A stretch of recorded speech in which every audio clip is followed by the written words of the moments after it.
እንኳን ልጄን አግብተሽ ቀርቶ እኔ ለራሱ ቀልቤ ወዶሻል። አምኔ ቤቴን ስሰጥሽ አንቺ ታማኝ ሴት ስለሆንሽና ስነ ስርዓት ያለሽ ልጅ ስለሆንሽ ነው ልጄን ልታገቢ መሆኑን ሳውቅ በጣም ደስ ብሎኛል ብላ የኪራ እናት ደግሳ ኪራና ጽናቴን ለመዳር ይሄ ጉብ ሰርጋቸው ላይ ማለት ነው። እንግዲህ በስተመጨረሻ ኪራና ጽናቴ እንደዚህ ተሞሽረው በጣም ደስ ብሏቸዋል። እንዲሁም የኪራ አባት ይህን ፈተና ያቀረብኩላ ምን ያህል ለቤተሰቡ ቤተሰብን ወዳጅና መልካም ሴት ናት በማለት እንጂ እንደምትፈቃቀሩና እንደምትዋደዱ እኔ ያውቅ ነበር አለ። አሰላሙ አለይኩም ወራህመቱላሂ ወበረካቱ። የቻናል ቤተሰቦች እንዴት ናችሁ? ሰላማችሁ ብዝት ይበልልኝ በያላችሁበት። ላይክ ሰብስክራይብ ስለምታደርጉኝ በጣም አመሰግናለሁ። የጽናት ቤተሰቦች፣ የጽናት አድናቂዎች፣ የጽናት ወዳጆች በጣም ነው የማመሰግነው። ሰብስክራይብ አድርጉኝ የጽናት ወዳጆች። እሺ ውዶችዬ፣ እንግዲህ ዛሬ ሰርግ ነው። በቃ ሰርግም ስለሆነ እንግዲህ ቤቴ በሻማ ነው የገባሁት ማለት ነው። የኪራና የጽናት ሰርግ እንግዲህ በስተመጨረሻ ኪራና ጽናቴ በአንድ ሆነዋል ማለት ነው። እሱም ምንድነው የኪራ አባት ለፈተና እንጂ ያቀረብኩልሽ እንደምትፋቀሩና እንደምትዋደዱ እኔ በደንብ አውቃለሁኝ። ይህንን ፈተና ያቀረብኩልሽ አንቺ ምን ያህል ለእኛ ቤተሰብ ተቆርቋሪና ቤተሰብን ወዳድ እንደሆንሽ ለማሳየት ነው እንጂ ኪራ ከአንቺ ፍቅር እንደያዘውና ስነ ስርዓቱና ጸባው ለሁሉም ያለው አመለካከት እንዲሁም ትህትናው በጣም ተገርሜበታለሁ። አንቺን ካፈቀረ ወዲህ እንደተቀየረ ገብቶኛል። ስለዚህ አንቺ ምን ያህል ታፈቅሪዋለሽ የሚለውን ለመፈተን እንጂ ለክፋት አይደለም አለ ማለት ነው የኪራ አባት። እንግዲህ የኪራ እናት አምኔ ቤቴን ስሰጥሽ አንቺ ታማኝ ሴት ስለሆንሽና ስነ ስርዓት ያለሽ ሴት ስለሆንሽ ነው። እንኳንም ልጄን አንቺን አፈቀረ። ህልሜም ምኞቴም አንቺን ነበር። አንቺን እንድመለከትሽና እንዳይሽ ነበር ምኞቴ። ይሄንንም ደስታ እንዴት አድርጌ እንደማጣጥም አላቅም ብላ የኪራ እናት በጣም ደስ አላቸው። በጣም ነው ደስ ያላቸው። እንዲሁም ጽናት ይሄንን ማመናቅቷት እያንቀጠቀጣት ግራ ግብት ብሏታል። የሚሆነው ነገር ህልም እየመሰላት ነው መሰለኝ። ግራ ግብት ብሏታል ማለት መደንገጥ ጀምራለች ማለት ነው። ኪራ ደግሞ በጣም ደስ ብሎታል። ያደረገችው ነገር ደግሞ በጣም ከፍቶ ስለነበር ከዚህ በፊት ይቅርታ ጠይቋታል።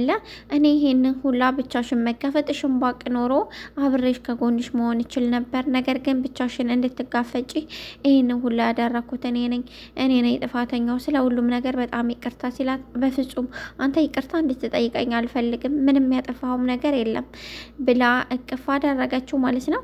እንግዲህ የኪራና የጽናቴ ሰርግ የኪራ ቤተሰቦች በጣም ደስ ብሏቸዋል። ደግ ሰው እንግዲህ ኪራና ጽናቴን ለመዳር ዝግጁ ናቸው ማለት ነው። ቶሎ እንድትወልዱልኝ ይፈልጋለሁ። የልጅ ልጅ ማየት ቸኩያለሁኝ። እንደውም ከአንቺ ከደርባባዋና ስነ ስርዓት ካላት ሴት የልጅ ልጅ መሰጠት መታደል ስለሆነ እንድትሰጭኝ ይፈልጋለሁኝ ብላ የኪራ እናት ብላለች ማለት ነው። እንግዲህ የኪራ ጓደኛ እንደምታውቁት እንግዲህ ናሆሜም ደስ ብሎታል። በጣም ነው ደስ ያለው። እየሆነ ያለው ነገር ህልም እስከሚመስላቸው ድረስ በጣም ደስ ብሏቸዋል ማለት ነው። የኪራ አባት የሆነውን ነገር ሁላ እና ጽናቴን ያደረጋትን የእያንዳንዱን ነገር ለኪሮቤል ነገረው። ሁሉንም ነገር የቀመርኩትና ያዘጋጀሁት እኔ ነኝ። እንደምትፋቀሩና እንደምትዋደዱ አውቃለሁ። ነገር ግን ለአንተ ስትል ምን ያህል መስዋዕት ትከፍላለች እንደውም ለባሏ ቤተሰቦች ምን ያህልስ መስዋዕት የምትከፍል ሴት ናት የሚለውን ነገር ለመፈተን እንጂ ለሌላ አይደለም። በሌላ ነገር ጽናት የምትጠረጠርና የምትጠረጠር ሴት አይደለችም። ለምሳሌ ገንዘብ ሰጥሻለሁ ይሄንን አድርጌ ብትባል የምትቀበል ሴት ስላላደለች የመጣልኝ አላማና ይሄን ስለነበረ በዚህ ፈተኛታለሁና ይሄንን ሁላ ስላደረኩብሽ በጣም ይቅርታ አብሎ ጽናቴን የኪርዬ አባት ጠየቀ። እንግዲህ ጽናት ደግሞ በፍጹም እንደዚህ ሊሰማቸው አይገባም፣ ይሄ አንድ አባት ለልጁ የሚያደርገው ነገር ነው ብላ ሁሉንም ነገር ረሳቸው ማለት ነው። እንግዲህ የጽናት አባት ወደ ሰርግ እና ሽምግልና ሊሄዱ ወደ ገጠር እንደሚሄዱ ሲናገሩ በፍጹም ወደ ገጠር አትሄዱም፣ እዚሁ ጋ ነው ሁሉም ነገር የሚሆነው ብሎ ኪሮቤል ተናገረ። እንደውም የኪራ እናት በጣም በደስታ እንደሚያደርጋት እስከሚጠፋ ድረስ በቃ ሰርጉን ብሬ ወሸባ እያለች ነው ማለት ነው። መሩዬ በጣም ደስ ብሏታል። ይሄ ሁላ እንዲሆን የፈለገው ፈጣሪ መልካሙን ነገር ሊሻ እንደሚመስል በፍጹም አላውቅም ነበረ። እኔ በጣም ተጨንቄ ነበረ፣ ፈርቼም ነበረ ኪራን የምታጩ መስሎኝ። ነገር ግን ፈጣሪ ያንቺ ያለውን ነገር ማንም እንደማይወስደው ነው የገባኝ ብላ ተቃቀፉ።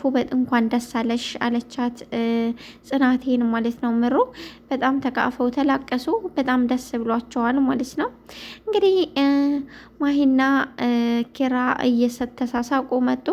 እንዴት ነው ሴቶቻችን ምን ያደረጋችሁ ነው? ምንድነው የሚያስለቅሳችሁ እያለ ነበር። እንደውም እንዴ ምን ሆነሽብኝ ጽናቴ፣ ምን ሆነሽ ነው የሚያስለቅስሽ እንደዚህ እያለ ሲላት ነበር ማለት ነው። ሙሽሮቹ እንግዲህ ከዚህ በፊት እንደምታዩት የሰማው ግማሹን እንጂ ብዙውን አይደለም። እንግዲህ ኪራ የሰማው እንደምትድረው እሷ እንደምትድረው እንጂ አባቱ ለሌላ ሰው ለመዳር እንደሆነ ጽናቴን በቃ ያስፈራራት እና እንድታገባ እሱን ለሌላ ሰው እንድትድረው ያደረጋት ይሄንን ምንም አያውቁም ማለት ነው። ነገር ግን ጽናት እንዲናገርና ይሄን እንዲሰማ አልፈለገችም ነበር። ያው የኪራ አባት ባይናገሩ ኖሮ ምንም እንዳልተፈጠረና ዝም ብለው አጋቾቹ እንዳገቷት እንጂ የኪራ አባት ይሄንን ነገር እንዳደረጉ መናገር አልፈለገችም። አባትና እናት እንዲጣላ ስላልፈለገች ማለት ነው። እና እንደምታውቁት ኪራ ደግሞ አይንሽን ላፈር ብሏታል። አይንሽን ማየት አልፈልግም ከዚህ በኋላ እያለ ሲላት የነበረው ኪራ አሁን ያደረገው ነገር ጸጽቶት ይቅርታን ጠይቋል ማለት ነው። እንግዲህ ኪራና ጽናቴ የሰርግ ፕሮግራሙ ትን እያለ ነው የሚያምር። እንዲሁም ምሩና እንግዲህ ውድ ባለቤቷ በቅርቡ ደግሞ የነሱ ሰርግ ይሆናል ማለት ነው። ውድና የተከበራችሁ የቻናል ቤተሰቦች እንዲሁም የጽናትና የኪራ እንዲሁም የጽናት ሙሉ አድናቂዎች በሞላ ትህትናችሁ ለምትሰጡኝ ኮሜንት እንዲሁም ለምትሰጡኝ ሰብስክራይብ ሁሉንም በጣም ነው ማመሰግነው። ሁላችሁንም ከልብ አድርጌ አመሰግናለሁ። እንዲሁም ብርታታችሁ አይለየኝ። ስትመጡ ላይክ ማድረጋችሁን አትርሱ። በትህትና ጠይቃችኋለሁ። ላይክ አድርጉ፣ ሰብስክራይብም አድርጉኝ። እንግዲህ ጽናቴና ኪራ እንግዲህ ሰርጋቸው ድምቅ እንደሚል ባለሙሉ ተስፋ ነኝ። ምክንያቱም በጣም የሚያምሩና ደስ የሚሉ ትወና የሚተውኑ በጣም ምርጥ ትወና አይደለም እስከምንል ድረስ በጣም የሚያምር ትወና የሚተውኑ ምርጥ ጥንዶች ናቸውና በጣም ደስ ይላል። እነሱንም ሰብስክራይብ አድርጓቸው። እንግዲህ የጽናትና የኪራ እንዲሁም የቤተሰቡ ጽናት በሞላ አድናቂዎች በሞላ እዚሁ እንደምትመጡ አውቃለሁና ሰብስክራይብ በማድረግ አበረታቱኝ። አመሰግናለሁ። በያላችሁበት ሰላማችሁ ብዝት ይበል። ሰላማችሁን ይጠብቃችሁ። መልካም ቀን፣ መልካም